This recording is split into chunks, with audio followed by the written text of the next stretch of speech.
मेरे भाई और मैंने दो बेबी सांप पाए। काला वाला तुरंत मेरे भाई की कलाई पर चिपक गया। छोटा सफेद वाला मुश्किल से सांस ले रहा था। मुझे सफेद वाले पर दया आ गई, इसलिए मैं उसे घर ले आया और उसकी देखभाल करके ठीक किया। काला सांप सिर्फ 1 साल में इंसान बन गया। न सिर्फ वो बहुत खूबसूरत थी, बल्कि मेरे भाई को राजा की तरह ट्रीट करती थी। इधर मैं खुद के लिए और छोटे सफेद के लिए दिन रात मेहनत कर रहा था। मैं शादी की उम्र से बहुत आगे निकल चुका था, लेकिन क्योंकि मैं हमेशा इस बेकार सांप को साथ रखता था, हर लड़की मुझे ठुकरा देती थी। सब कहती, अगर तुम इस सांप को छोड़ दो तो हम तुमसे शादी कर लेंगी। मैंने सबको बाहर निकाल दिया। मैंने उसके सिर पर हाथ फेरा और कहा, भले तुम कभी इंसान न बनो, मैं तुम्हें कभी नहीं छोड़ूंगा। मैंने तुम्हें चुना है और जिंदगी भर जिम्मेदार हूँ। लेकिन जब बाढ़ आई तो वो मरता हुआ सफेद सांप रातों रात ड्रैगन में बदल गया।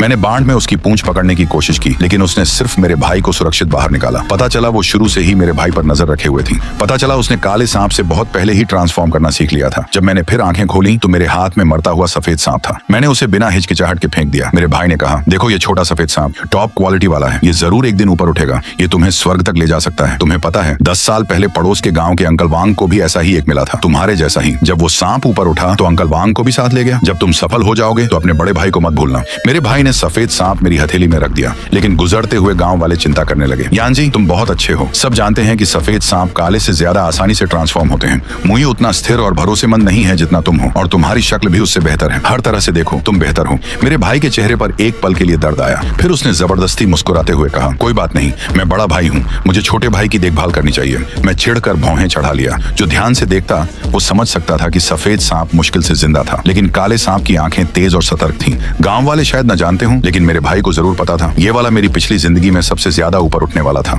मैंने उसे कुछ नहीं कहा, क्योंकि छोटा सफेद खून से लथपथ था। मैं उसे छोड़ नहीं पाया, लेकिन अब ये सफेद सांप मुझे दांत दिखा रहा था तो मुझे बस दया आ रही थी। मैंने छोटे सफेद को सीधे पत्थर पर फेंक दिया। मैंने अपनी टोकरी उठाई और चल दिया। मेरे भाई ने चिल्लाकर सफेद सांप को उठा लिया। तुमने ऐसा कैसे कर दिया? ये एक जिंदगी है। मैंने कहा, जिंदगी की अपनी किस्मत होती है। अगर आज यही मरना उसकी किस्मत है तो यही होगा। मुया, तुम बहुत बेदर्द हो। क्या तुम सच में इसे अपने सामने मरते देख लोगे? गांव वाले उंगली उठाने लगे। बेदिल है ये। हमारा यान जी तो दिल का सच्चा है। देखो भाई को भीड़ में फेंको तो खो जाएगा। उसका दिल भी उतना ही क्रूप है। मैं हंसा। अगर तुम इतने दयालु हो भाई, तो दोनों सांप ले लो। मेरे भाई की सांस रुक गई। उसने नजरें चुरा ली। ऐसी प्रीमियम क्वालिटी मैं कैसे सब कुछ खुद रख लूं? कोई बात नहीं, दोनों ले लो, मैं तुम्हारे पीछे नहीं लगूंगा। मेरे भाई के पास जवाब नहीं था। छोटा सफेद बहुत घायल है, इसे ठीक करने में बहुत पैसा लगेगा। एक गांव वाले ने मुझे घूरते हुए कहा, देखो तुम्हारे भाई की किस्मत नहीं है। लगता है ये खजाना तुम्हारे लिए ही बना है यान जी। इस कृतज्ञ लड़के को मत दो। अचानक सफेद चमक, एक सफेद कपड़ों वाली औरत देवी की तरह प्रकट हुई। मुंह के कोने पर खून का निशान उसकी खूबसूरती को और भी हैरान करने वाला बना रहा था। सबकी सांस रुक गई। मैं भी जड़ हो गया। छोटा सफेद ट्रांसफॉर्म हो चुका था। मैंने मुट्ठियां भींच ली।